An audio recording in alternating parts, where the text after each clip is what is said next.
Okay, so we're back. Okay, so I've just crumb coat the front and the back here, like so. Then what I do, I will take some acetate, which is this cake color type stuff, and cut it. And then I can come over and smooth it and take off that extra. Question is it supposed to lean forward? It doesn't matter. The question is it supposed to lean forward? It's going to lean however it wants. Every time you do it, it'll probably be a little different. I bent the pipe, so the pipe's not necessarily straight. So actually, I'm doing it so it's leaning back. So I'll make this the front over here, and this part the back. And is it 41 degrees or 34 degrees? What's that?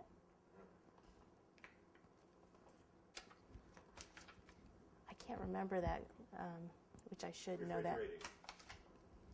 I can't remember right now, but sometimes the temperature doesn't matter. Sometimes it's your refrigeration has different, like, condensation anyway. Like I could have two at the same temperature.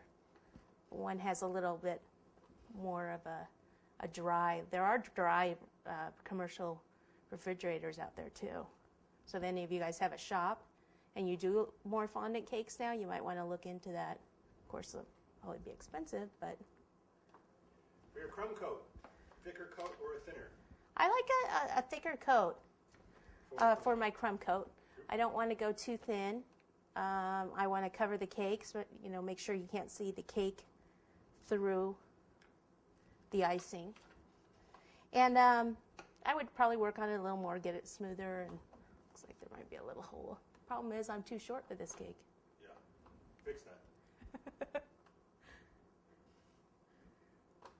You're not zooming in up there, so we wouldn't have even known. You don't know. Yeah, unless I pointed it out, huh?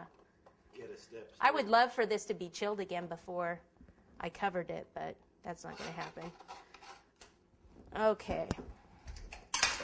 Now I'm actually going to take this off of this turntable. I had to raise it up because this is on little platforms.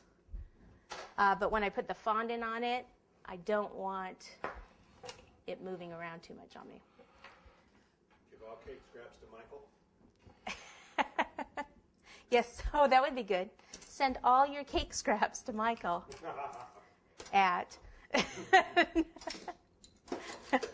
Okay, get rid of all the crumbs. I'm going to cover it in red fondant. And there's so much more you can do on this balloon than just the writing. You could do scroll work. You could do, any color. You could actually do 3 balloons if you wanted to. That'd be crazy. Crazy fun. Yeah. All right, red fondant. And we're going to cover it in 2 pieces, okay, a front and a back.